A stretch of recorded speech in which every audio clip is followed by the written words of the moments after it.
Welcome, ladies and gentlemen. It is Sunday, January 25th, 2026, and you are watching The Rundown, episode 17, my sometimes weekly podcast where I talk about all things pop culture, ranging from video games to movies to comic books to anime. The list goes on. Whatever floats my boat, whatever might be popping that week or whatever's going on, chances are I'm going to talk about it. And boy, there is a lot to talk about this week because there's always drama somewhere in the pop culture space, that's for sure, especially in the video game space these days. Also, do not forget to... Who's the pro? We'll get to that in a second. Don't worry. We'll get to that. Don't worry. But yes, don't forget to hit the like button and subscribe. It's the usual call to action stuff for those who want to help support the podcast and help it reach a wider audience, as it would definitely go a long way. And I certainly appreciate the support. But yeah, we got quite a bit to talk about today. Obviously, the lady in the thumbnail is probably going to be on the the tip of everyone's tongue who wants to know what's going on. We'll talk about that because it's related to a game called A Knight's Path. And there's a lot of controversy and drama surrounding that game, all focused on this one woman who is shown on your screen right now, or at least it's centered around that. So we'll get into that. We also got to talk about the shit that's been going on with Ubisoft as of late and how that ship continues to sink even further and how it doesn't seem to be getting any better as of the recent announcements that came out this week as well.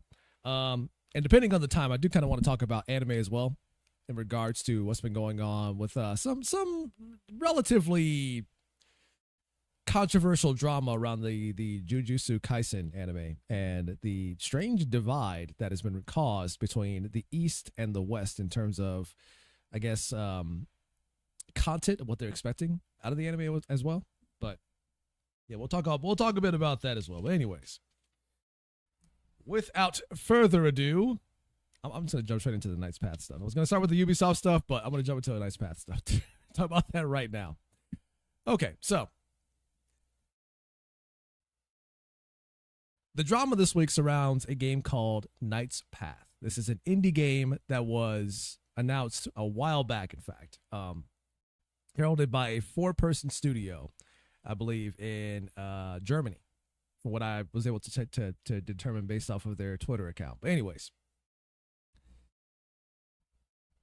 earlier this week, they put out a tweet showcasing one of the characters that they were going to have in their medieval low fantasy RPG called Knight's Path.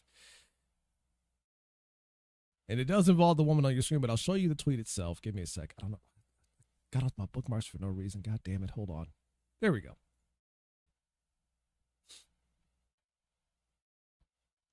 Okay. Let's go over here. Says the use of AI Sigma has been crippling the West. Space been doing a lot more than that, trust me. Okay. How do I full screen this? There we go. All right, there we go. Whoops. So the team put out a tweet involving this one particular character, saying, introducing Amelie, one of the female characters you can form a romantic relationship with in the game. Everything that spawned off of this controversy came off of this one tweet alone. And you could tell it's gotten quite a lot of attention based on the 4.4 million views that this one tweet got.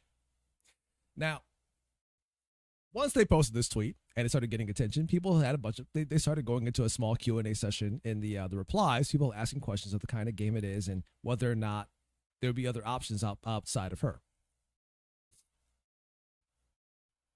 But one of those questions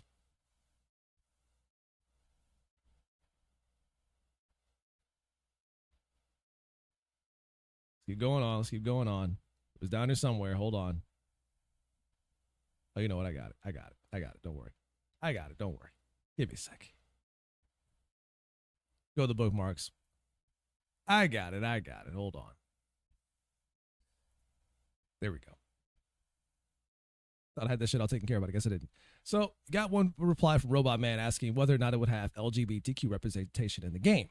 And the developer said, we care about gaming and fun, not modern agendas. And that was kind of the tipping point for the game to get under a lot of heat from various people all across the internet based off of that one reply.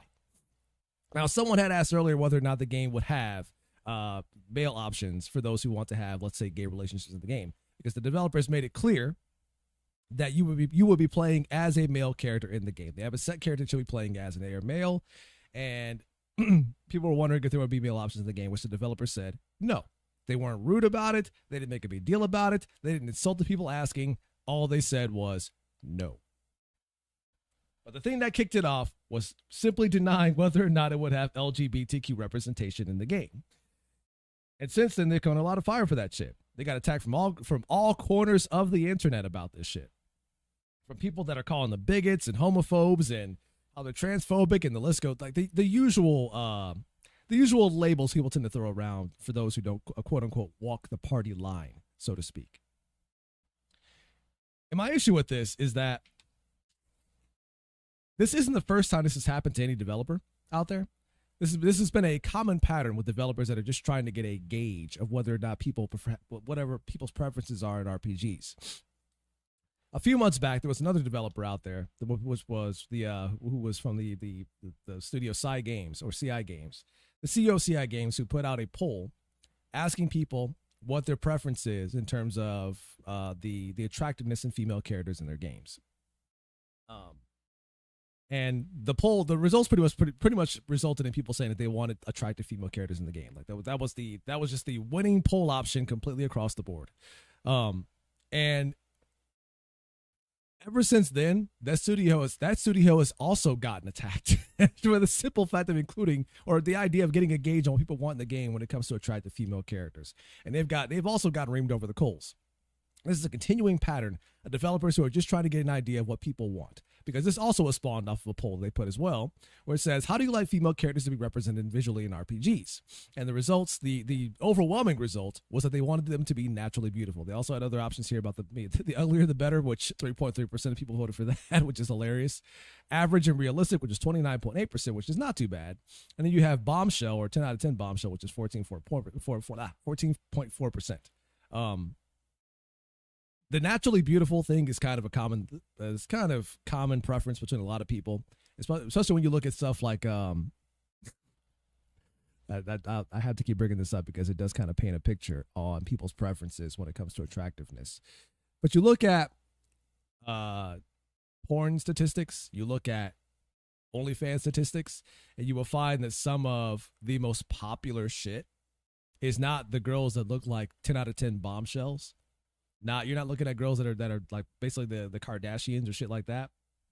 It's a preference for girls who look relatively average. They're naturally beautiful, and effectively the girl next door look is what's some of the most popular when it comes to adult content, because they look attainable. Now, in my opinion, this female character, she's not a 10 out of 10 bombshell. She just happens to be attractive.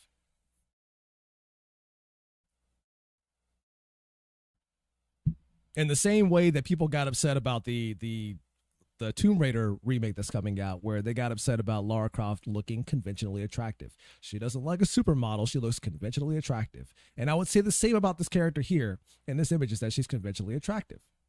And people got upset about that. Upset about her look, upset about the fact that the developers have stood 10 toes down and said, no, we're not doing the LGBTQ stuff because this is the kind of game we want to make. Now, my thing is that when it comes to making games, I don't think it's necessary for you to try to make your game to appeal to everyone. I think making the game that you want to make, whether it includes LGBTQ representation or whether or not it doesn't, is the way to go forward. Trying to appeal to everyone and trying to tick every box is not going to happen. It's not going to happen. It's not going to work. It's not going to increase sales, especially if you have a specific vision for that game, which these guys clearly do. And I have to go over to the trailer for the game as well, so I can show that what I'm talking about, so you can get an idea of what the game is they're trying to go for here. Turn the volume up. You don't want to see that. You don't want to see all that. But this is actually kind of impressive considering the studio is basically 4 people. It's a 4-person team that are making this game. And people are attacking them all over the fact that they made an attractive female character, and they said, no, we're not doing the LGBTQ shit. And the thing is that they never said that they weren't doing it because they wanted to do realistic representation or anything like that, or realism in terms of what times were like back in the day. Although if they were to do that, that would be fair considering how taboo that stuff was even back then. While it didn't necessarily stop people from doing it, it was incredibly taboo back then, and it would get you hung if you were found out doing any of this shit. But they didn't. They're not even doing that. They just said it wouldn't be in the game. Now, they describe their game as low fantasy, which means they're not aiming for one-to-one realism of what the medieval era was like. Their idea of what low fantasy is, what they said is that for the most part, it is going to be based to a degree in realism based off of the medieval era, but there will be things like dragons, for example, like you saw in the trailer. But the idea is that the dragons and the fantastical elements of it are going to be incredibly rare. So rare that the people within the game's world don't believe they exist. They will simply be rumors passed around the story of the world. And if people do encounter them, it is going to be like it's going to basically shake the entire foundation of the world that it's in, because it's incredibly rare and people don't see that stuff that often. So they're going for a low fantasy aspect where you're not going to see a bunch of wizards and orcs and elves and shit like that, but you will see the occasional fantastical creature, because the whole idea is this stuff is incredibly rare, and when it does show, it kind of takes people by surprise because they've never seen it before. And that's kind of what they're aiming for with this game. But people try to use that as a means to say, well, because there's dragons in your games, so it doesn't make a whole lot of sense to not include LGBTQ stuff, because you're clearly not going for realism if you got dragons in the game. And it's like, no, they don't have to do that either.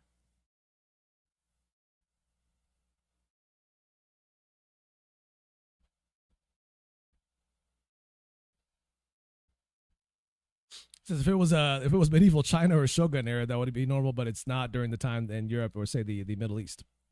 Yeah, I mean, it's one of those weird things where people have this idea that because something is fantastical, let's say something takes place in ancient China, for example, and it's like fantasy ancient China where they have people, flipping and flying through the air, kind of the wuxia shit you see in a lot of old like Chinese movies, where they're flying through the air, they're casting magic, there's dragons flying around and shit like that. But even with that, people still have a baseline understanding of what the era was like back then that the particular story is based upon. So you might see, and let's say the medieval era, for example, you might have a case of dragons flying around and wizards and orcs and elves and stuff like that. But it's all built on the foundation of the medieval era, which we all have a rather baseline understanding of what demographics were back then. So if you were to take, for example, ancient China, with all the dragons, the wuxia, the kung fu shit, the flying around, the magic casting, and said, hey guys, what if the emperor of China at this time was, let's say, a white guy? Do you think people would believe that? Really? A white guy being the emperor of China back then? Even with the fantastic elements of dragons and magic and shit like that going on, do you really think you'd be able to get by saying the emperor is a white guy? Or scratch that, take the white guy out of it, say it was a black guy.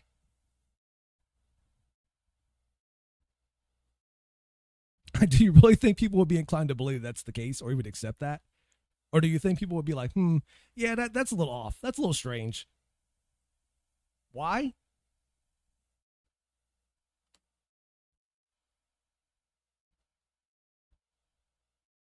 And why would you?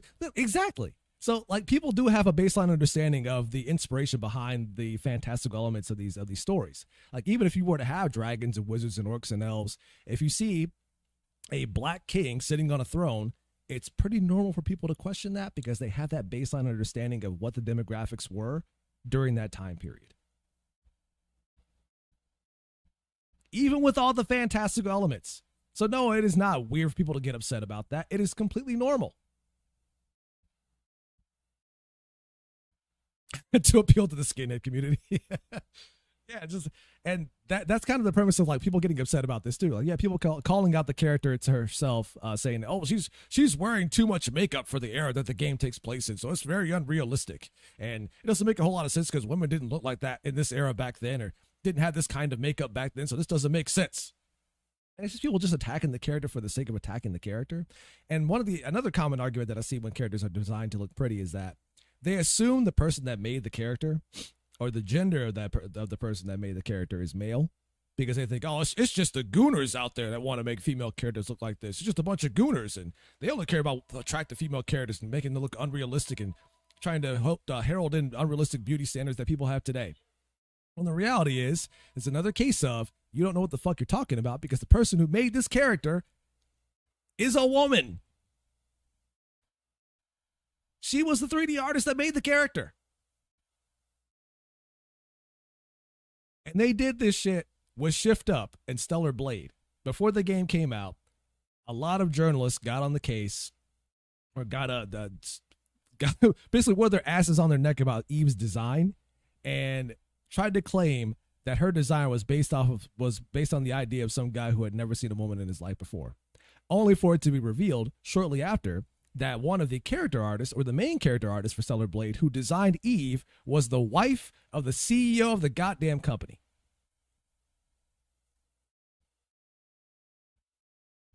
So no, it's not just the men that are making these characters. Women are making them too.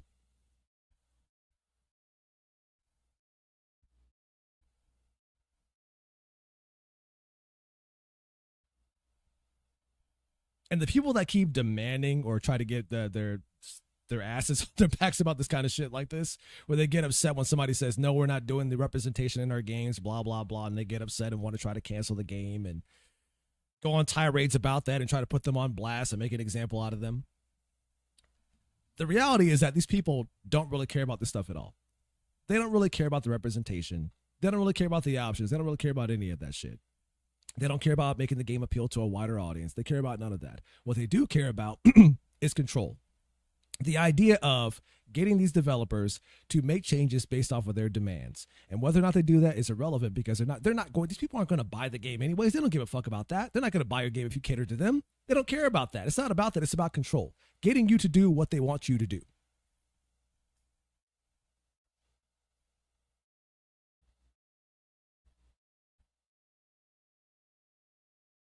It says, yeah, check out Women Fantasy and see how they represent men. Yeah, don't get me started. Don't get me started on the way they depict men in a lot of female fantasy. You realize, like I for a long time I've lived in a house full of women, and I have seen some of the books they buy, some of the books they read, and 90% of the books that I've seen, especially when it comes to romance novels, is some dude with his shirt off, with unrealistic muscles, and long flowing blonde hair, carrying a sword. You see that all the goddamn time.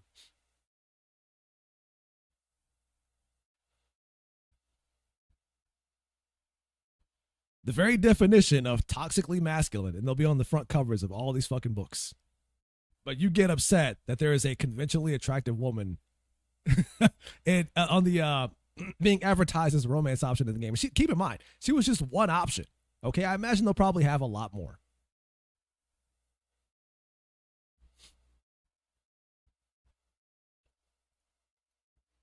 But the people that get upset about this, they have no intention. They never had any intention of buying the game in the first place. They don't really care about that. They just care about whether or not they can get you to do what they want you to do. What they want you to do. The idea of having control over how you design your game to appeal to a bunch of people that are never going to buy it in the first place. And to be fair, there's a silver lining in all of this, because before this, the studio didn't really have that much attention on social media. But because it has gained so much attention, these 4.4 million views on one fucking tweet, they have since then exploded to 51,000, almost 52,000 followers on Twitter, which I imagine for a small studio like this is huge. And even better, because of this incident, the game has now exceeded 100,000 wish lists on Steam.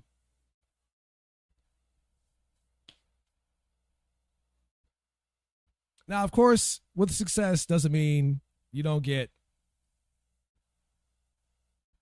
into the spotlight of a bunch of haters out there.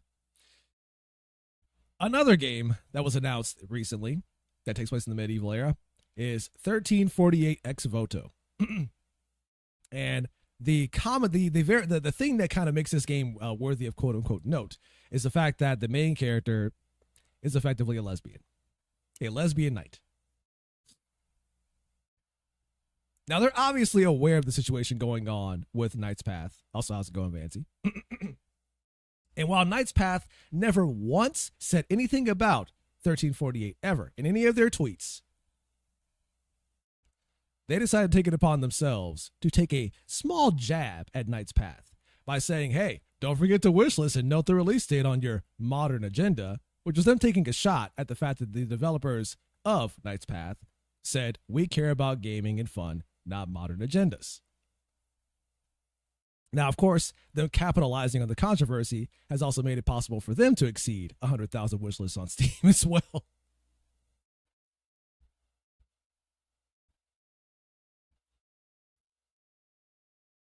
Should I call this rat tactics, but at least they stood their ground? I mean, they should always stand their ground. The problem is that there's a lot of developers that are out there that are at least trying to effectively make the games that they want to make without worrying about trying to appeal to what has effectively become the mafia these days. People associate with the mafia these days, where it's either you make games like this featuring these characters, no matter what your story is, or we're going to try to cancel you and make sure that your game tanks and never sells. And there's a lot of this mindset all throughout the gaming industry as well, which I imagine there's a lot of developers within a lot of these studios that disagree with a lot of this shit, but can't speak out because they're caught in studios that are so ideologically captured based on the sole premise that they're located in cities and countries and even states, for example, that are also ideologically captured. So you are basically you are a minority within these studios, and the idea of you speaking up or speaking out will either get you ostracized, fired, and even in many cases blacklisted. Some people will say that there's no such thing as a blacklist in the gaming industry. There absolutely is. There are blacklists throughout nearly any industry or any professional industry where they keep record of certain people, and that blacklist gets passed around to different studios and different companies where no one will ever hire you if you're on that blacklist. So you have a lot of people that are afraid to speak up and speak out because they don't want to end up there. That's their job. They don't want to lose that.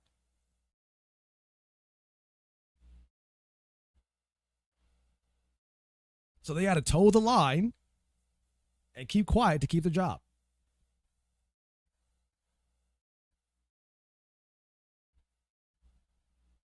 Now there is some gameplay. There's like a small trailer out there for 1348 X Photo, which I'll run through here. Oh, I gotta do that as well. Now I don't know whether or not the studio behind this game is an indie studio or not, based on what I've seen so far.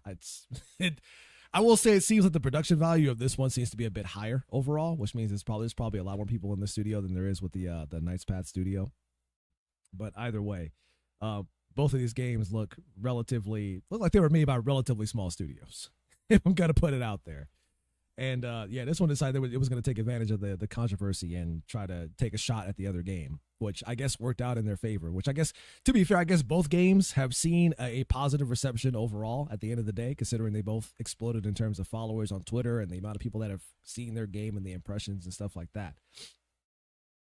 But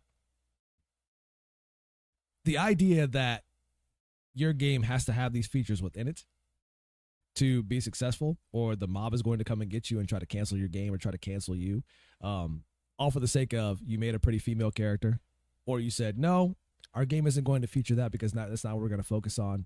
And even worse, because some people said that a Knight's Path could really use a PR person, a marketing person, a PR person to handle stuff like this.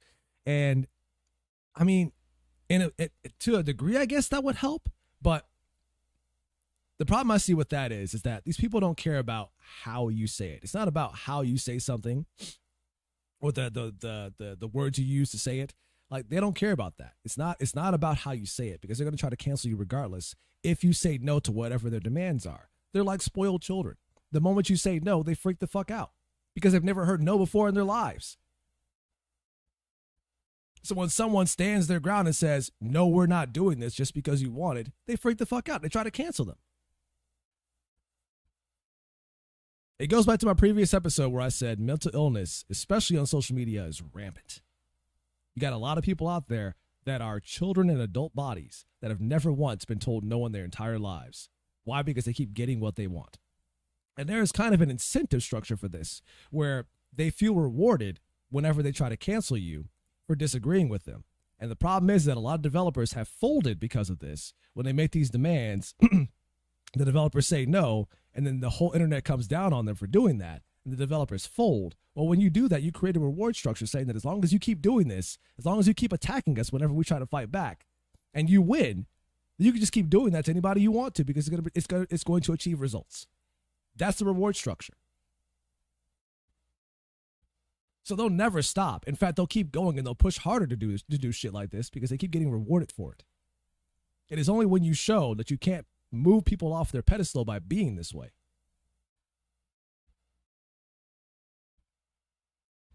that this stuff will eventually stop.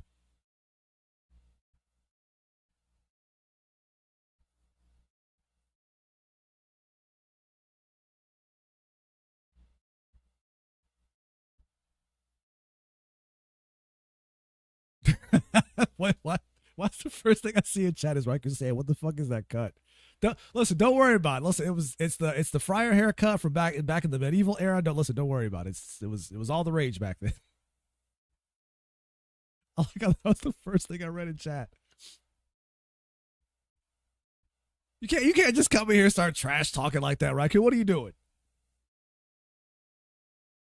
And Gio says it doesn't work with Pearl Abyss because they don't listen to anyone. I mean, fair.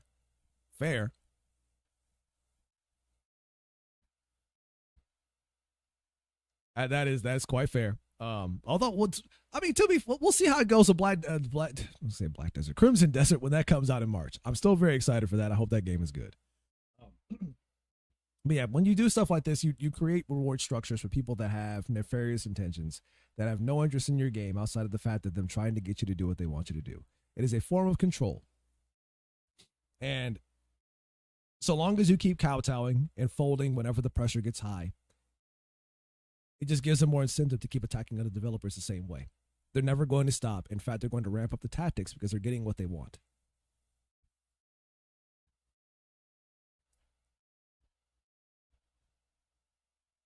And this all started because the developer said, "Hey guys, we just want to make a video game that's fun." And even when they said that, they got attacked for saying that because people are like, "Oh, well, didn't you realize that you're saying that you don't want to do modern agendas as an agenda itself?" And I find that to be an absolutely stupid argument. Because say, for example, you have a situation where people are like, okay, you have one side that says, well, if you stand for this cause, you need to wear a red shirt. But if you stand for this cause, you need to wear a green shirt. And you have to wear one of the two, because if you don't wear one of the two, then you're obviously against the other side. And then you have a person who's like, I don't give a fuck about any of that. I just want to wear whatever the fuck I want to wear. So apparently the person who wears whatever the fuck they want to wear has some kind of agenda as well because they don't care about any of this shit. That's the agenda.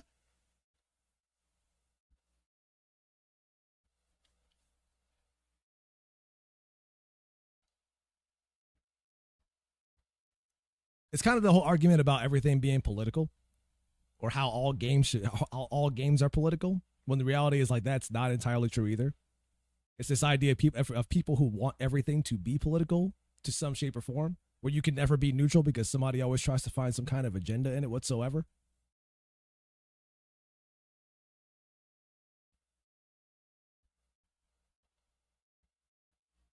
Where you can never exactly not care about any of this shit and just want to live your life because apparently you doing that is also political somehow. So I missed how this started. Is this a medieval game? Then why would modern agenda? Well, the modern agenda is the idea of catering to, let's just say, one particular group of people out there who have a notorious reputation, infamous reputation of wanting to force developers and putting representation in games, and whether that be racial agendas, sexual identities like LGBTQ, for example. She says I'm being political by just existing. Apparently you are. Fancy, how dare you breathe air? You're a terrible person. You shouldn't do that. Fancy, stop breathing air. You're an evil person. You're a right wing bigot just by breathing air. Did you know that?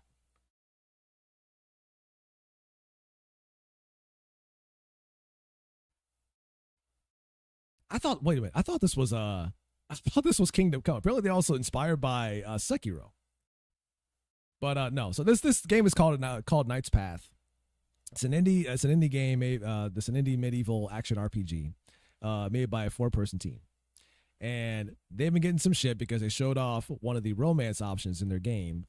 Just to recap for those who might have missed it, they showed off one of the romances in their game, which is this attractive young woman right here, and people lost their shit over the fact that she even exists. Because she is, and I'll say it again, just like I said with Lara Croft in the Tomb Raider remake, she is conventionally attractive.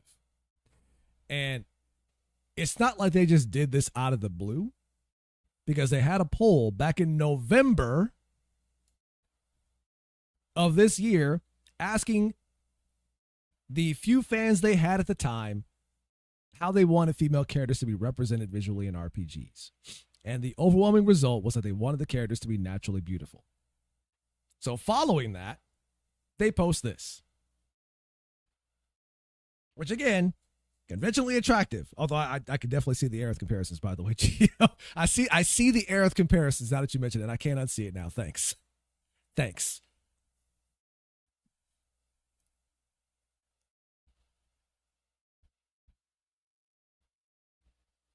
People are getting mad that she's attractive. Can I see the argument for this?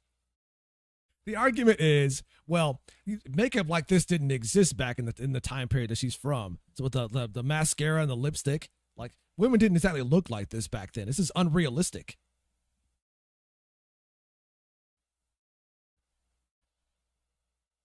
That's one of the arguments. The argument is, oh, she looks like she was made by a bunch of gooners. At what point in time did I fall into a bizarre world where the idea of a woman being attractive is somehow gooner bait?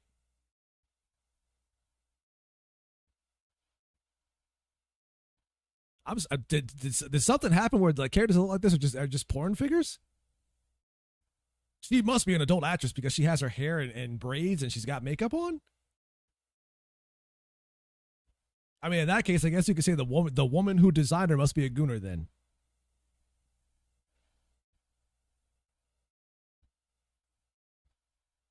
People will swear up and down that there is not an agenda in the industry to make female characters ugly. There are a lot of people out there that have been making the claim that that is the case, and there's a lot of deniers out there that keep saying that's not true. It's all in their head. You're just a bunch of gooners. That's all you want. There is case after case after case of every time someone sees an attractive female character in a video game, people lose their fucking shit every single time. Every single time. Or just the idea of alluding to it makes people lose their shit. Like I said, the Lords of the Fallen CEO for CI Games, he put out a poll asking people if they wanted to see attractive female characters in games. The poll overwhelmingly said yes, and they got attacked for that.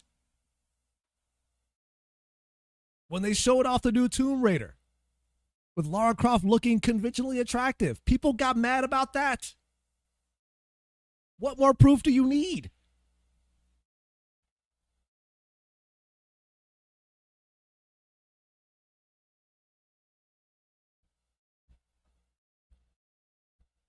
And it's crazy to me because the same people that will attack attractive female characters are the same people that will call somebody a misogynist. Or say that the attractive female characters are rooted in misogyny. Like the one guy at IGN said about Eve from Stellar Blade. Before realizing that Eve was designed by a woman.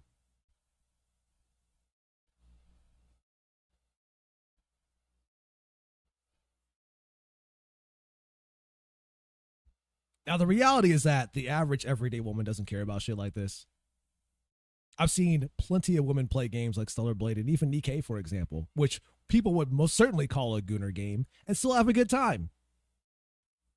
At least the people that are saying out there don't give a shit about this. But you have a lot of mentally unwell people on social media that also work in the industry that see shit like this and lose their minds. Fancy says, I certainly don't give a shit. That's because you're sane, Fancy. Although you may not believe you're sane, but you're more sane than most.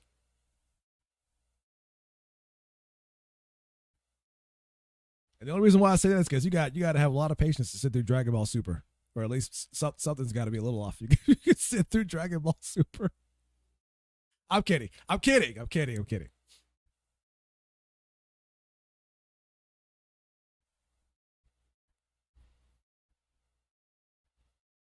She said, I don't sit it, I walk away.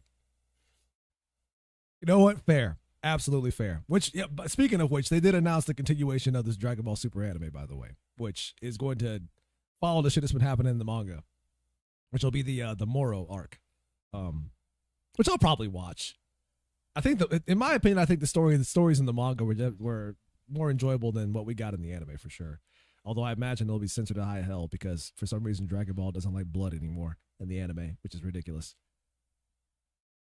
There's plenty of blood and violence in the manga, but you put it in the anime and it's like, holy shit, you can't do that. You can have Frieza blast a hole through Goku and there'll be no blood but a dark spot.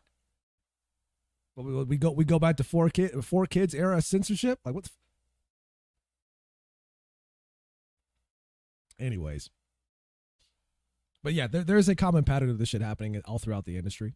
Now they don't get this upset about like female actresses in movies, for example, being attractive. Although some people talk about how there's like unrealistic beauty standards about that, blah, blah, blah. But the vitriol about that stuff isn't anywhere near as high as it is in video games.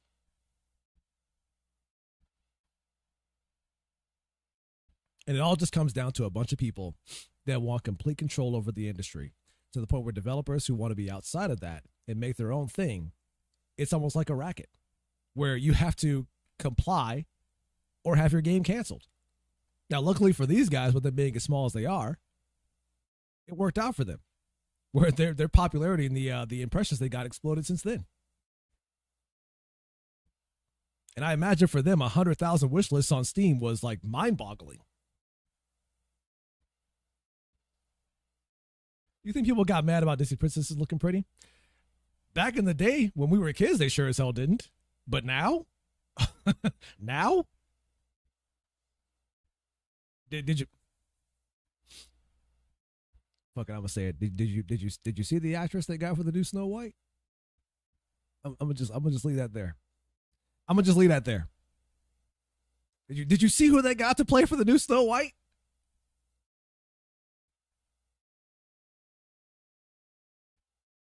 Clearly, somebody didn't want her looking too pretty.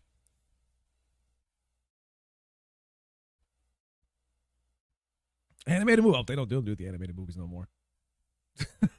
They don't do, like Disney don't do animated shit no more these days. It's either live action or nothing. It's either live action or it's CG, Pixar, and all that stuff. Like they don't. I think the last like truly animated movie they did was what, Wish, and that tanked horribly because it was the movie was bad.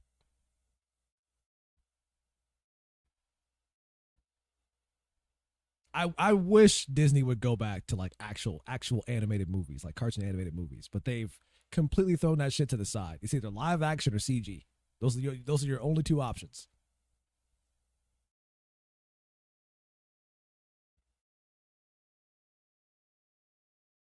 But these are the same people that'll get upset about female characters, but will also get upset about female characters being in compromising positions. It's either she has to be a girl boss or she's got to be a complete bitch girl boss, or she's got to look like a dude. And if she doesn't look like a dude, she has to behave like one.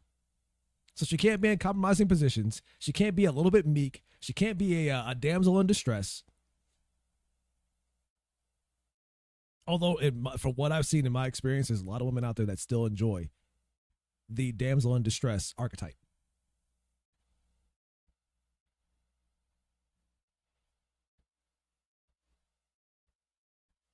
Everyone should just die when she walks in the room. All the men should, at least, in this case. What kind of tipped me off to shit like this was when I watched Birds of Prey that came out a few years ago. And it was basically that one movie with a lot of the female DC like heroes and villains coming together. You had Harley Quinn and what was the oh my god, it was a whole bunch of like female characters from the DC universe that came in that took place after Suicide Squad. And all throughout that movie, there was constant examples of it was like 90% of the fight scenes were just women just beating up men the whole time. I was like, wait a minute. And then not only were the fight scenes were just 90% of the women just beating up the men, but it was also the women just talking shit and talking down to the men the whole time. Where Harley Quinn was like, "Oh my god, I have to move past the Joker now because he was so toxic and he was toxically masculine. He was terrible for me." And it was all that shit all throughout that entire movie. And it at a certain point, I wanted to throw up in my mouth when watching it because I was like, "Yo," I was like, "I get that you want to make your female character seem strong." But I said, if your idea of making a female character seem strong hinges on them shitting on men the whole time, then are they really strong? Or is that insecurity? Is it strength or is it penis envy? Which one is it?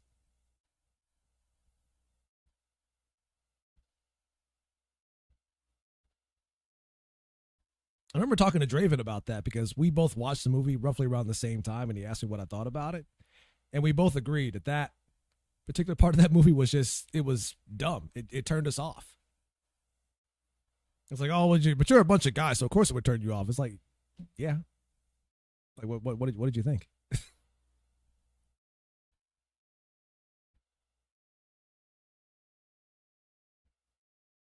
Although the girl boss archetype is kind of everywhere these days, and people are getting tired of that shit too. There's a reason why Captain Marvel didn't do so hot these days. Not just because people don't like Brie Larson that much. Although, to be fair, I understand why. But even then, even though those movies sucked and they tanked commercially, the hilarious and ironic part about it is that they made those movies to gas up and hype up women and to get women to go see them. But the movies tanked, and the majority of people that went to go see them, demographically, were still men. Because the women didn't show up for them.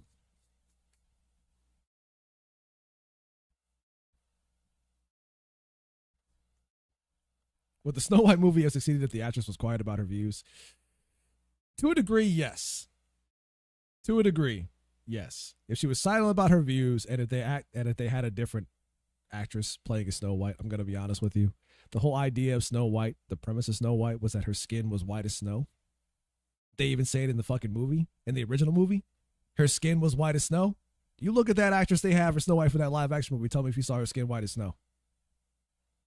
That skin looked that white to you?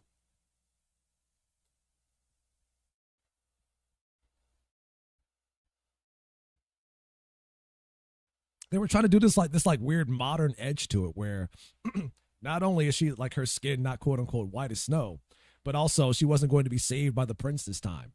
And her job was to save the prince. And they were going to flip the entire story of Snow White on its head this time.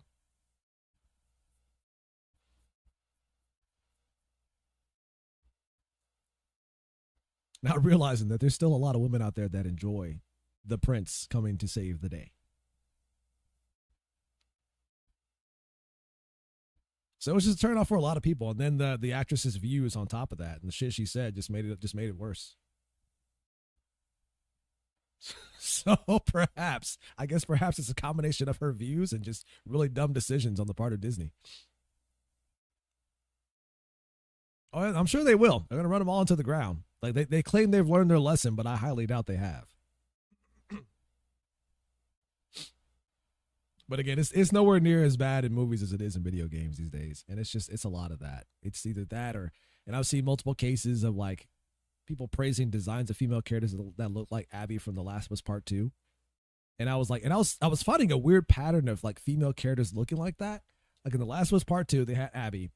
And then in Immortals of Avium, they had that one overly buff female character in that too, which was like, what the fuck? And then they also had, in Hi-Fi Rush, which is a game that I liked quite a bit, by the way. One of the first bosses you fight is a really butch, muscly female character. And I was like, I'm finding a pattern here that seems to be common all throughout these studios.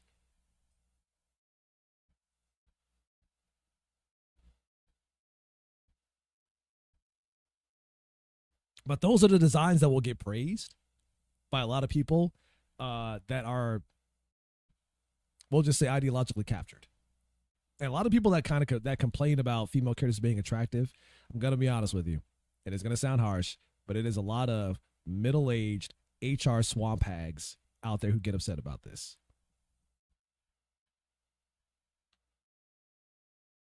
And I had to be specific about that because it's not all the women that are middle-aged out there that have issues with this, but it's a lot of like HR Karens, middle-aged swamp hags out there who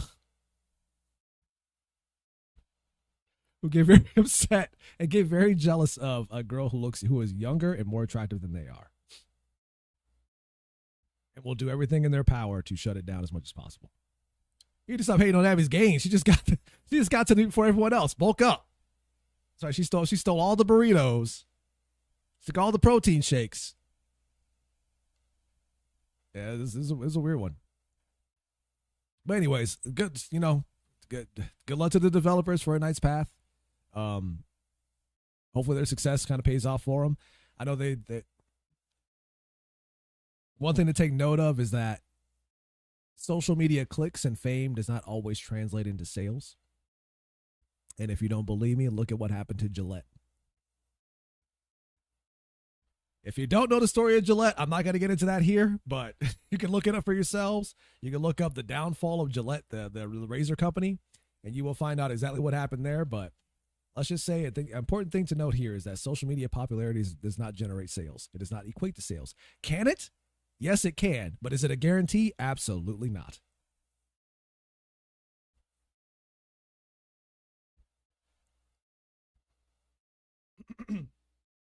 So we'll see how this goes. I'll keep an eye on it as well. I obviously I'm not following it, but I'm sure I'll hear more about it when the game comes out. They did say they have a demo in the works so that they can get people's feedback on the combat and stuff like that. So they'll be putting that out as well. I think the combat, for what they showed in their trailer on their page, seems kind of brutal for the most part. And if they can keep that idea alive in the main game overall, then I think it'll be pretty good. But they're going to be putting out a demo to get feedback on the combat and see if they can improve it and stuff like that. So they're out there. They're putting in work. And I'm sure they'll be showing off more characters in the future. And if I were them, I would keep showing off more attractive female characters as romance options as well, just to piss people off. I would keep doing it. Show us off another romance option you got for us. And make her look even prettier than the other one. Just keep doing it. Lean into that shit.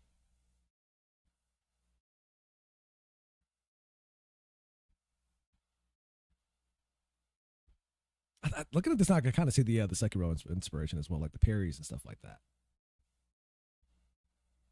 The dragon fight, I'm not entirely convinced on though. They might have to work that one out quite a bit. the dragon fight, they got to work on that one a bit. I don't know that I'm not quite satisfied on that one, but whatever. The game's a pre-alpha. We'll see how it goes. Make her so pretty you'll need a 6090 to render. Give her even more hair.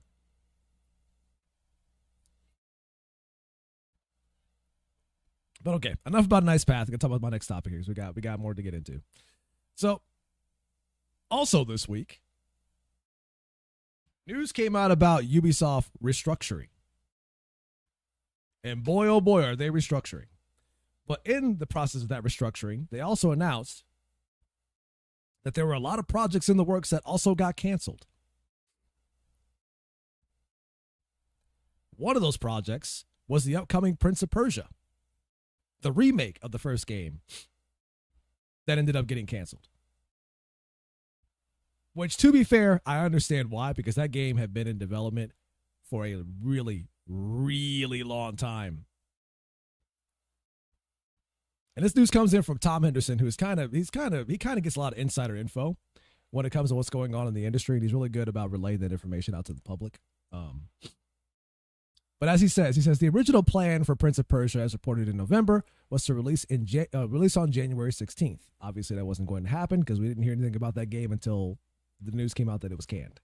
It says, as I've said for the past few weeks on the pod, I couldn't get updated info on the Ubisoft breaches, I never once said it was Shadow Drop, that it was a story made up by aggregators who blah, blah, blah. People just made a bunch of stories about whether or not the game was going to Shadow Drop in January and stuff like that. People took that info and blew it out of proportion. But there's a lot of rumors out there about why the game got canceled, but there's nothing definitive about what it is. From what I've heard so far is that it was being made by Ubisoft India, and then the game got close to roughly 90% complete, but they couldn't quite finish off that last 10%. So then they took India off the project and gave it to Ubisoft Montreal. And Montreal tried to bring it home to finish the project, but the game was too broken and too much of a mess to finish, which ultimately led to them just straight up canceling it. Keep in mind, this game was announced as a remake back in, what was it, 2018? Somewhere around there. It was a long time ago when they announced a remake for Prince of Persia. And it just wasn't coming together. So the rumors of that, it was just going through development hell at the time, and Ubisoft India just could not get it together. So they ended up canning it. But on top of that,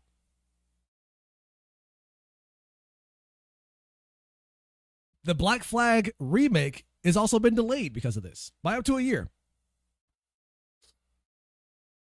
Now, the Black Flag remake has never been officially announced by Ubisoft. There were rumors that it was going to be in the works next after what happened with Assassin's Creed Shadows. Because the whole idea is, okay, if Assassin's Creed Shadows fails, then we'll go back to the games that were good, remake those, and try to build up goodwill again from the fans of Assassin's Creed, and then we'll go from there. And if Black Flag does well, or the remake of Black Flag does well, then we'll remake the first Assassin's Creed and Assassin's Creed 2. That's the idea they're trying to go with, to try to rebuild the brand of Assassin's Creed, just to start remaking all of the good games. On top of that, they were going to start releasing 60 FPS patches for some of the previous Assassin's Creeds. Like they put one out for, I believe it was Origins. They put one out for Odyssey and Origins, and they're going to put one out for Unity next for current gen consoles and stuff like that. Just to try to continue to build up hype behind Assassin's Creed. But yes, the remake of Black Flag has been delayed because of this news. Now, what does it mean when they say that they're restructuring in terms of the publisher behind Ubisoft and how they're going to handle that going into the future? Well, their new idea is to have the whole thing break down into creative houses. They're going to have 5 creative houses, which I imagine those houses are going to be like 5 different studios, considering the first one is Vantage Studios, which is one they've already revealed a few months back. But each creative house will specialize in specific brands that Ubisoft has. So Vantage Studio is going to be focusing on Assassin's Creed, Far Cry, and Rainbow Six. And then Creative House 2 is going to focus on Ghost Recon, Splinter Cell, and The Division, which The Division 3 was announced a while back, by the way. Then you have the third creative house, which will focus on live service games like Brawlhalla, For Honor, Skull and Bones, The Crew, blah, blah. The fourth house focuses on Anno, Beyond Good and Evil, which for some reason, Beyond Good and Evil 2 was not canceled in all of this. They confirmed that that game is still being developed. That game was announced in 2016. It's been 10 years.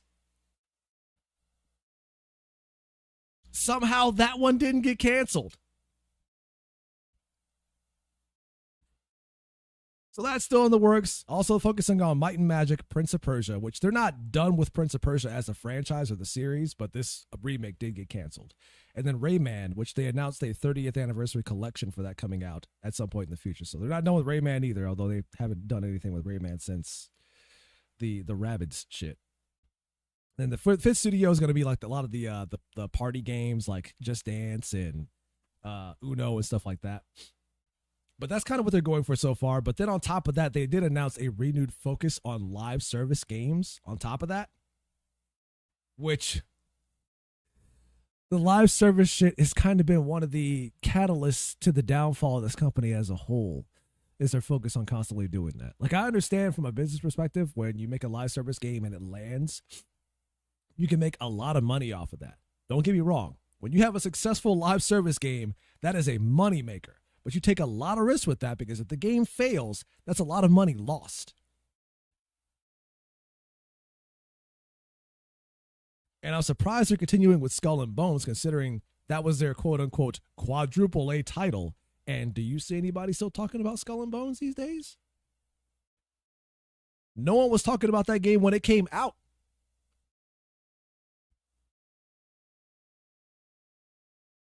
But for some reason, that's going to be a franchise they stick with going into the future. I've seen more people talk about For Honor than I've seen people talk about Skull and Bones. So that's a weird one. But even with all that happening, Ubisoft's stock took a considerable drop when this news came out. about the renewed focus and restructuring on top of that. Skull and Bones. Skull and Bones is the pirate game they were working on for God knows how long. Basically, they took the ship combat from Assassin's Creed Black Flag, and they made an entire live service game based on you playing as pirates and stuff like that. Which at first sounded like a really cool idea because I loved the ship combat and Black Flag. I thought that was great. But then you actually see him play the combat, and it's like, oh, this is not as good as it was in Black Flag. This is what happened? Gio says, but it's worse. I still haven't downloaded. Do you still play it, Gio, or do you not? Do you just give up on it? You just give up on it?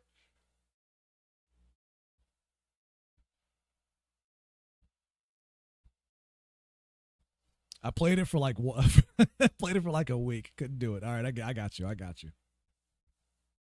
And from what I played, I played a little bit of Skull and Bones to the ship combat stuff, and it doesn't feel the same. Like there's what you call it, the East series from Falcom, East Nordics has ship combat in that, and that feels way more like Assassin's Creed Black Flag, the way they handle the ship combat in that game. I think they nailed it quite well in that game. And then Kingdom Hearts 3 also took a page from that as well with the Pirates of the Caribbean world. And they had the ship combat from Assassin's Creed in that too. And that was also pretty decent, all things considered. Like, how does Kingdom Hearts get it right, but you can't? Kingdom Hearts of all games.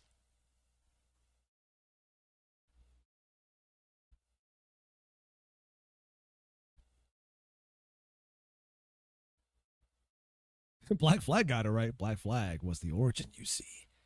How it all began.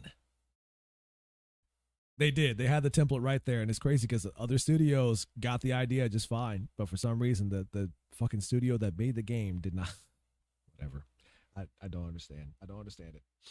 But anyways, on top of all that, I forgot. I almost forget to mention this, but on top of all this news, apparently it's been confirmed that Watch Dogs, the franchise of Watch Dogs, is kind of in limbo. Some people said that it's just straight up done as a franchise outright. Although that's kind of hard to believe considering that there's a movie on the way that just wrapped up filming back in 2024, I believe. And they haven't announced that they've canceled the movie. So I imagine that movie is still coming out. But as it stands currently, Watch Dogs, it's in limbo. Nothing else is going on with that outside the movie. Which is a real shame because I liked the first Watch Dogs and I really liked Watch Dogs 2. I didn't play Watch Dogs Legion because I didn't care about the London setting and I didn't care what they were going for in that game. But 1 and 2 were games I really enjoyed. And they had a cool idea going on there. They just stuck with it and kind of, what you call it? Oh, I'm brain fogging right now, but iterated on it. There we go. They iterated on it, then they could have made something really cool with that, like a modern day Assassin's Creed, which is what I've wanted the whole fucking time since Assassin's Creed 2. I was hoping the franchise was going in that direction, and it never did. So Watch Dogs was kind of filling that role up until they fumbled that too.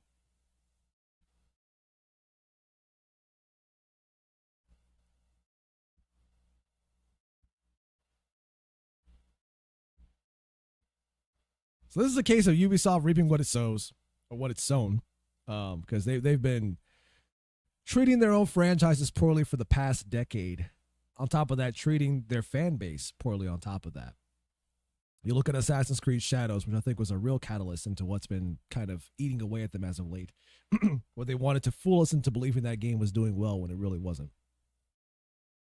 Like, oh, the game is selling so well, even the Japanese love it.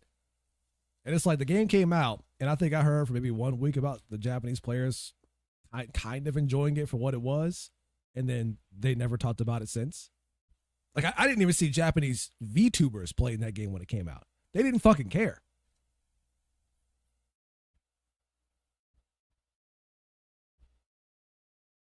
Which is weird considering how much they were trying to shove that game down people's throats and how they were paying content creators to literally play the game. They were giving away keys for free. They were paying content creators to play the game on stream to get hyper surrounding it and all that fun stuff. So you would think if you were trying to get it to cater to the Japanese audience, you would take advantage of some of the most popular things in Japanese culture, which is VTubers. You would have them play your game as well and pay them to do it.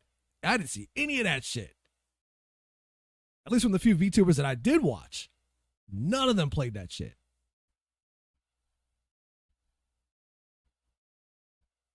But you know what they did play, though? Ghost of Tsushima. They did play that.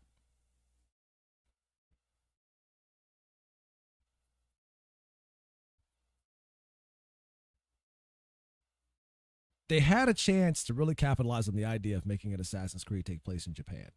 And that was well before Ghost of Tsushima ever came into the scene. Because people have been asking for an Assassin's Creed in Japan since 2014. And they went out of their way to avoid doing that. And they said, and I quote, because they wanted to focus on other settings first, and that the one in Japan was too on the nose and too obvious. That's why it took them so long. Only for a game like Ghost of Tsushima to come in and fill that slot and do it better than they did.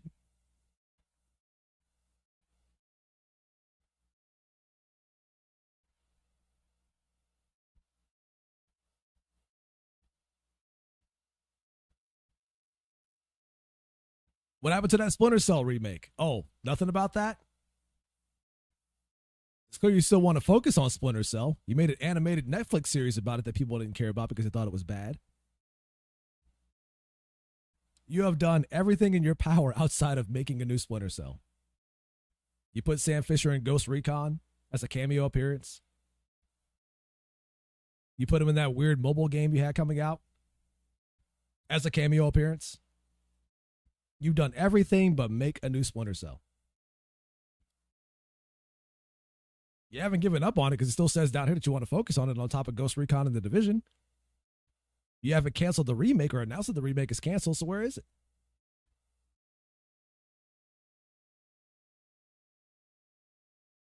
But it's not just the investors and the gamers that are upset with Ubisoft.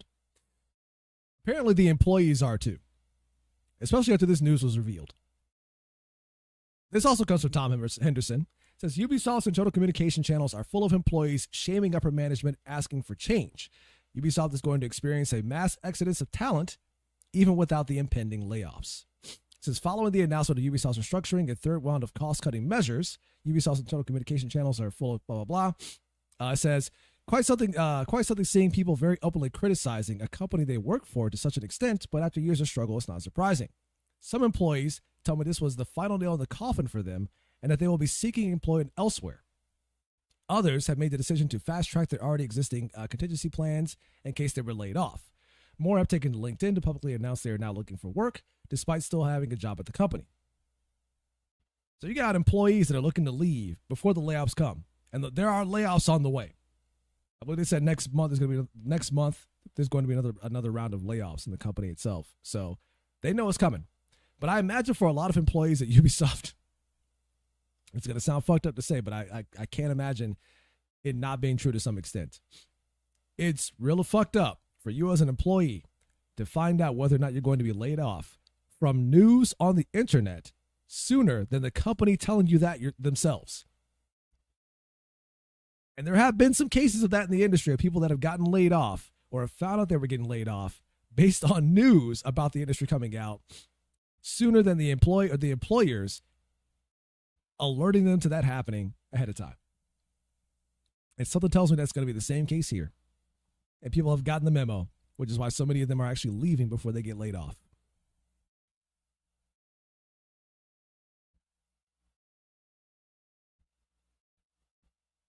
And this kind of fits in line with a lot of just poor management, mismanagement, whatever you want to call it, all throughout Ubisoft this time has gone on. There was the situation that happened with Assassin's Creed Shadows, where they were trying to fix bugs in the game to get the game ready in time for release, and it wasn't coming together. And some insiders and developers that worked on the game said a lot of this is due to the fact that they can't get bugs fixed in a timely manner because everything has to go up through I guess a middleman in this case, which then has to get past the middleman to the engineers that can finally fix said bugs. But you have to this entire apparatus of the system that's slow moving, where you can't get communication back and forth properly between the right channels because you have middlemen in the company that don't know what the fuck they're doing. So it takes forever to get the smallest bugs fixed. And that also makes sense when you consider how large and how many studios that Ubisoft has. They have thousands of employees. Thousands. Which also explains why a lot of the credit sequences in many of their games take upwards of an hour to get through if you try to sit through one. It's like, how do you have that many people working on these games and the games never get any better?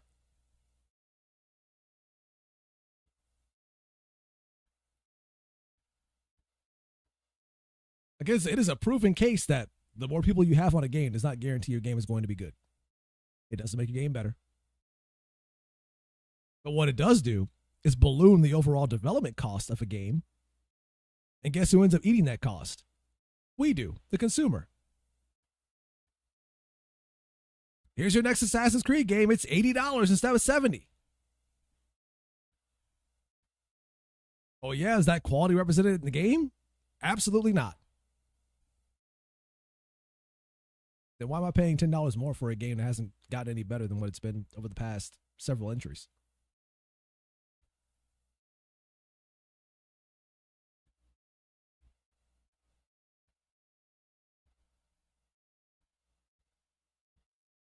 They must also give credits to Susie the Turtle, their pets. Yep. The pizza guy who delivered all the pizza over the course of the development. That's right.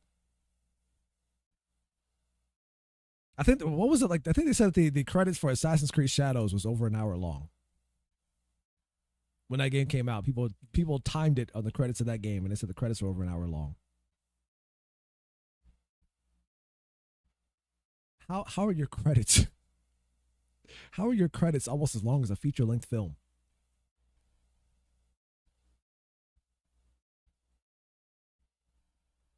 It's like, yeah, no wonder I can see this company imploding. It is a case of a highly inflated studio, or highly inflated studios, because they got multiple studios. They shut down their Halifax studio last week in the round of layoffs they've been having ever since the release of Assassin's Creed Shadows.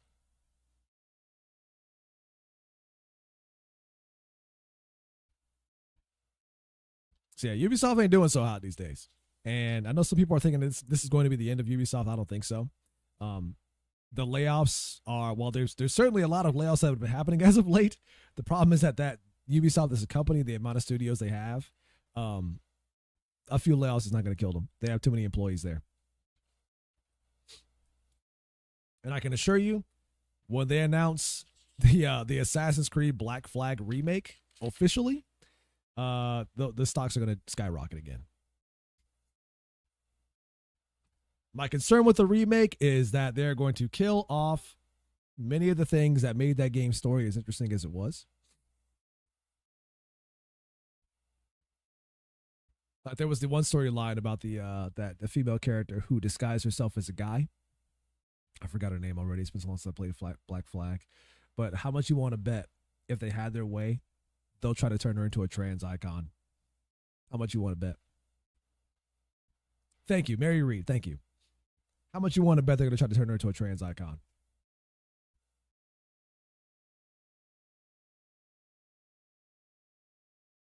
Like, no, she was trans. See, it's like, no, she wasn't. She just dressed like a dude, so she wouldn't be.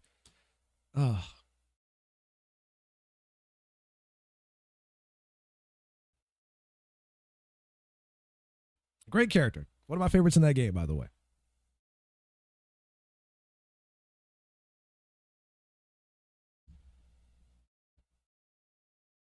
Like, that's the kind of shit that concerns me about the remake of Assassin's Creed Black Flag. Especially with the kinds of people that work at these studios now that have that mindset, the kind of shit that you see, that the kinds of people that attacked the game like Knight's Path. The kinds of people that attacked, or not attacked, but the kinds of people that tried to make what you call it, the character in Gotcha Kuta, where they tried to claim that he was trans. because of his style, the way he dressed exuded some feminine qualities, and they tried to call him trans. Or the same kind of people that try to say that the author of it was non-binary because of how she dressed and the style of clothes she wore.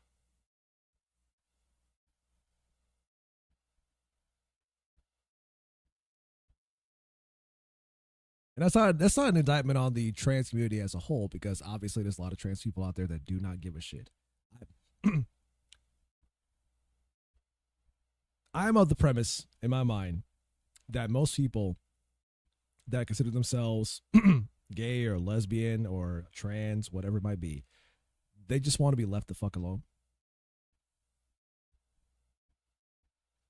It is a lot of the mentally unhinged people on social media that are the ones doing shit like this.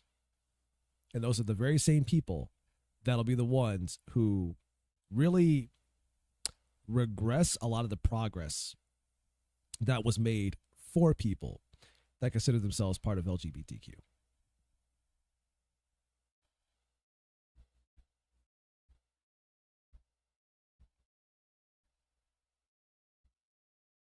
Where when most people don't care, now people care because they're tired of it.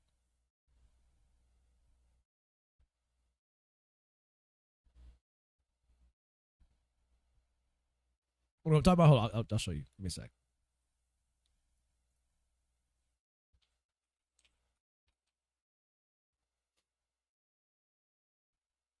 It's our boy Tamsy here.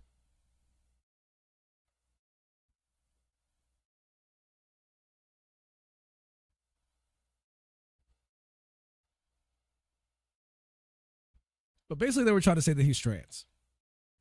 Now, where they got that from, I have no fucking idea. No idea. But there's this permeating idea within the community that they have this quote unquote headcanon of these characters being gay and trans and stuff like that. And when the author called them out on this shit,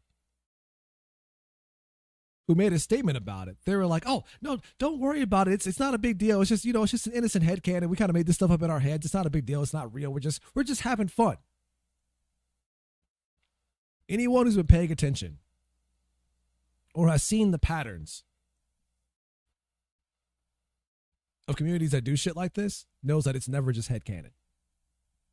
Because it always goes from headcanon to them trying to hijack the character themselves, claiming them as icons for whatever they represent.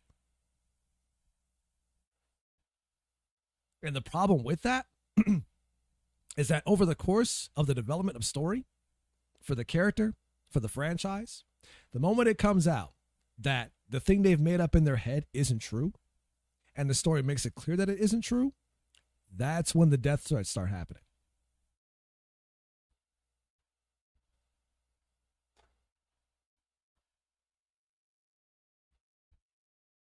That's when people try to cancel the author. They send them death threats. They want them dead.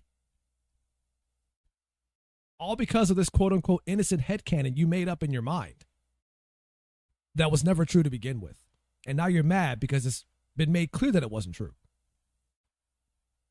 These are the kinds of people that exist online. These are the kinds of people for the reason why I try to avoid getting caught up in fan bases of literally anything. Because they don't care about the IP or the franchise itself. They just care about whether or not it caters to their whims. Which goes back into what I said about A Knight's Path. They don't care about the game itself. They care about control. It doesn't matter how you say no. It doesn't matter what words you use to say no. It's the fact that you said no. That's the problem. There is no way you can say that would make them happy. It's the fact that you said no. These are children in adult bodies, spoiled brats who have never been told no once in their life. And when you do, they go into a kernel panic.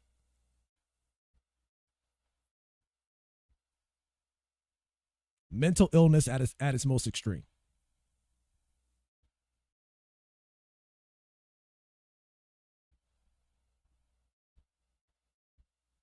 And it's stuff like this that turns people off of the whole idea of this stuff being progressive in the first place. It is why there's so much pushback against this stuff now. because people are so tired of it. They're reading through the lines. They're seeing this shit for what it is.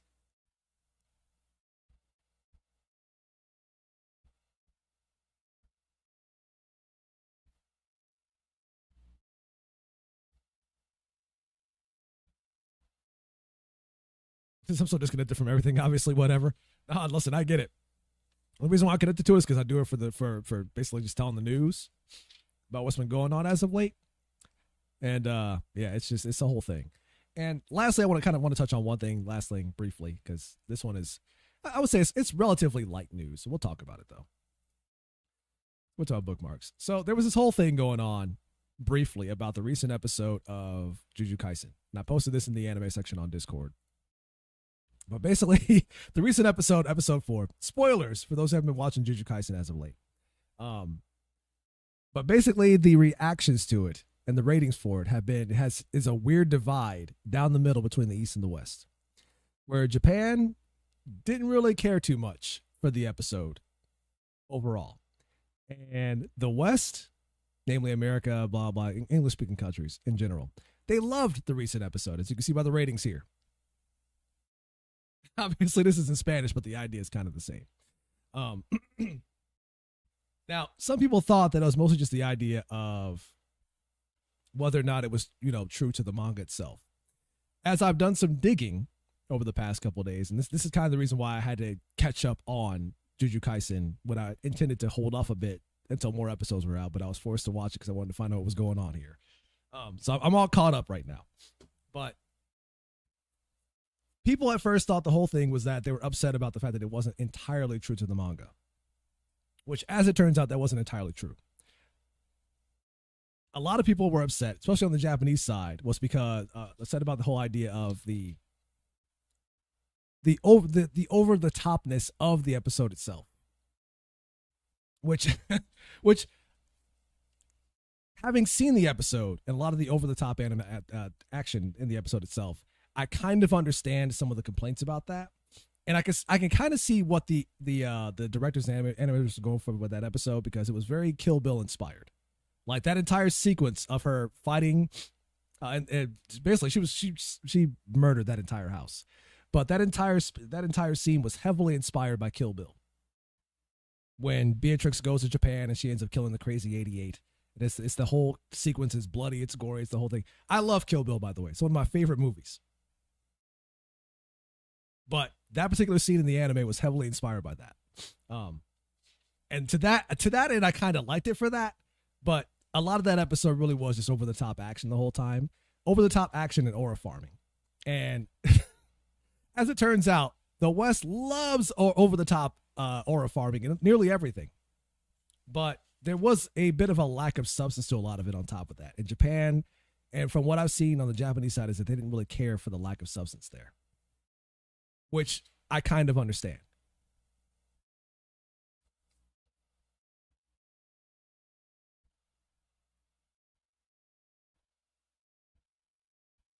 Now, some of it was involved around the idea of it not being true to the manga, which I kind of understand, which, again, is another case of me kind of understanding it and being down the middle on, because you have a lot of people that are specifically going to be watching the anime itself and are never going to touch the manga whatsoever.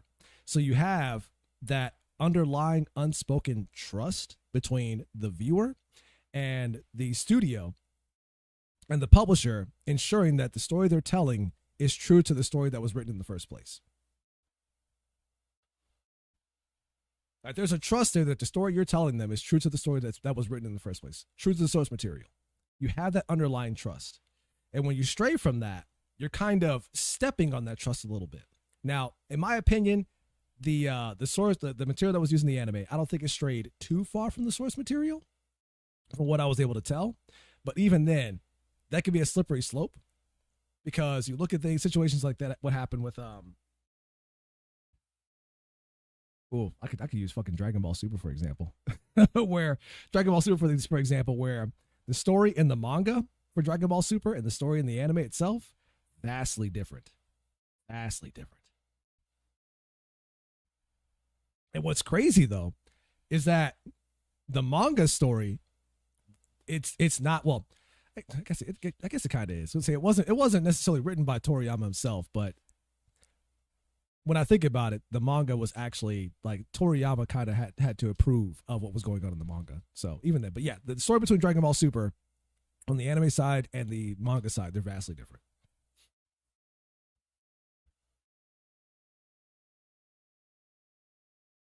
So let me know when it's safe.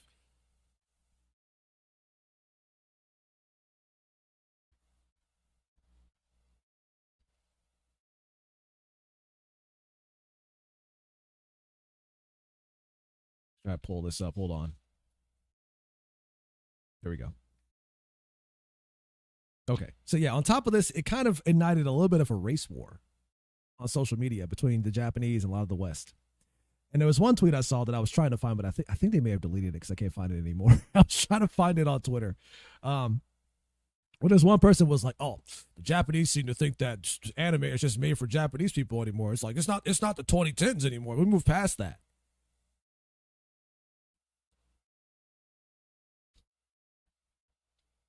So he wouldn't be surprised that the Japanese audience didn't even know the reference. I mean, which is understandable. Like I totally get it. Like for me, like I enjoyed the action scene, especially when she killed all the people in the house, because it was a very clear reference to Kill Bill. Like that, a lot of that episode was heavily inspired by that. Okay, and I fucking loved Kill Bill.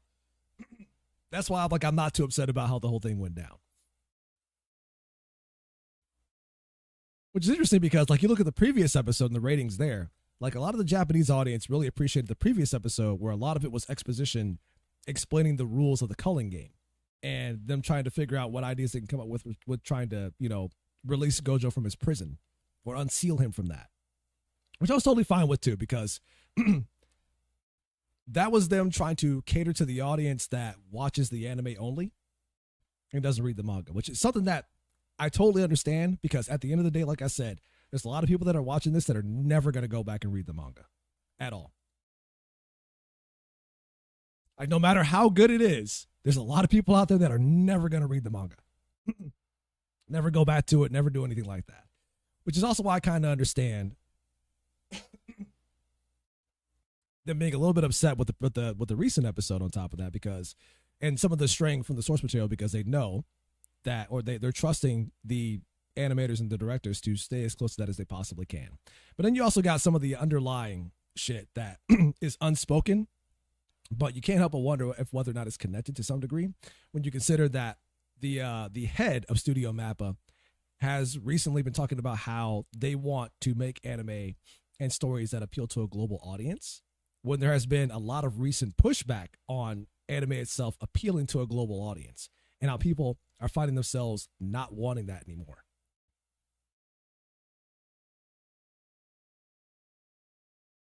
Yeah, that explanation was a lot better than I expected, because I was lost in the manga even. Yeah, I think they did a better job there. Like, and again, like for me, I think anime itself is a good way, when taking it from source material, is a great way to, let's just say, improve upon things that the manga didn't quite do. Like I remember the creator of Attack on Titan saying that he kind of appreciated the anime itself because the anime actually filled in a lot more gaps and explained things better than he did in his manga.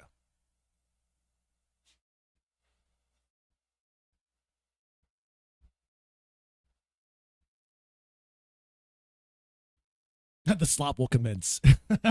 But yeah, there's been a bit of a pushback on like anime appealing to a global audience, which I kind of agree with, because like I said before, and I mentioned this on streams, I didn't get into anime because it appealed to a global audience. I got into anime because it was uniquely Japanese.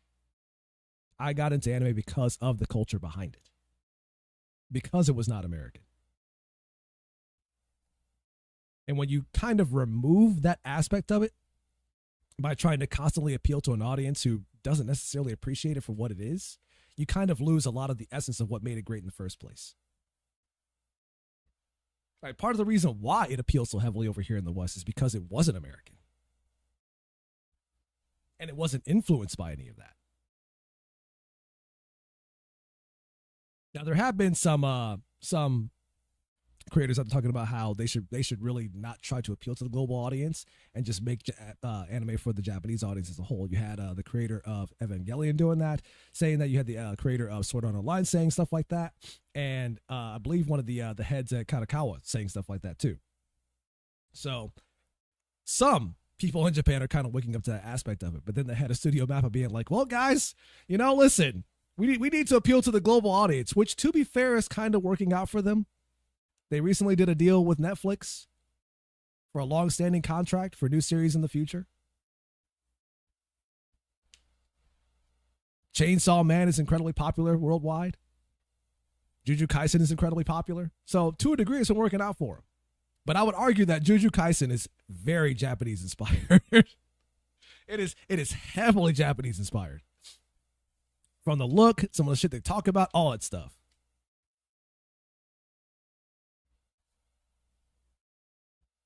Although whatever, they kind of got into some shit back when the first season of Chainsaw Man came out because basically the overall animation style they went with, which is based on the director they had at the time, who liked a lot of live action stuff and tried to incorporate that or influence that a lot in the animation style of the first season.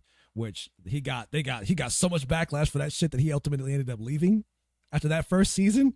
Which is why let's just say the art style between season 1 and the following seasons of Chainsaw Man, there's a difference there. And there's a reason for that.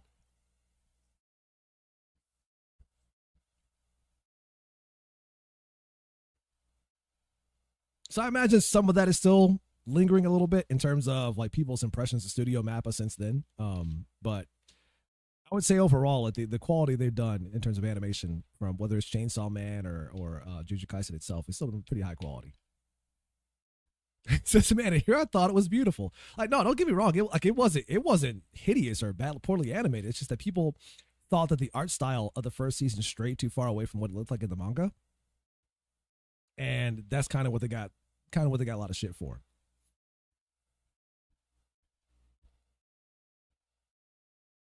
And he got a lot of shit for that, which he ended up leaving.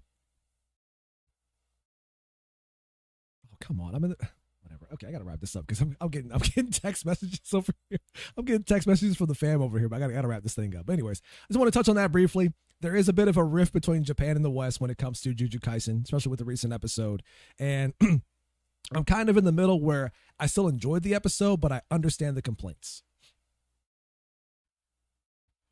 And this idea that, and I'm kind of on the side of, we really got to stop trying to make anime appeal to a global audience, because that's not, at least for me, that's not what I got into anime for.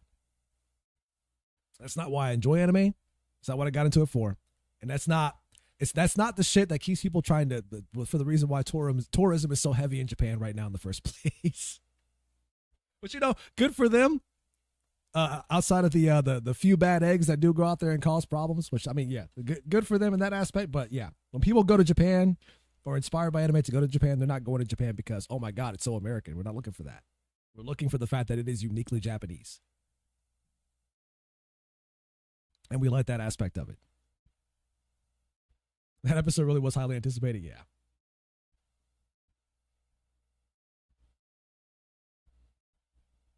I don't think that's what they were going for. I think it might have been a case of just the directors being inspired by Kill Bill and just wanted to make it like very, very, heavily action focused and stuff like that. Which, to be fair, it paid off. But I do think a lot of it was just simply due to the fact, a lot of the backlash to the fact that the episode itself was just way too aura farming heavy and a little too action focused. And I think the Japanese crowd just didn't care that much for it.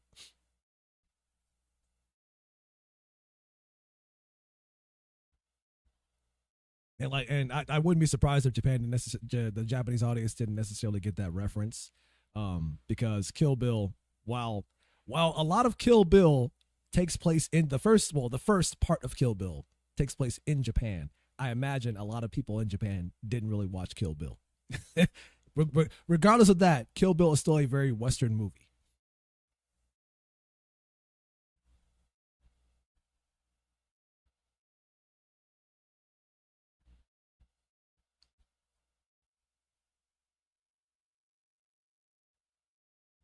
I thought horror farming was the point.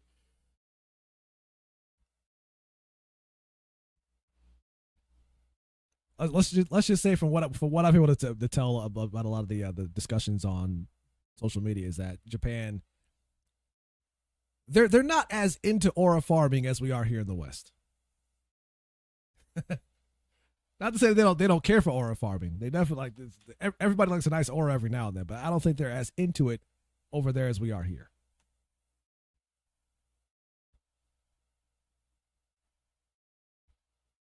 Like, there's a reason why what you call it, solo leveling is so popular here here in the West. Fucking aura farming the anime. Anyway, all right, I gotta get out of here. That's it for me for now, guys. Thank you all for watching.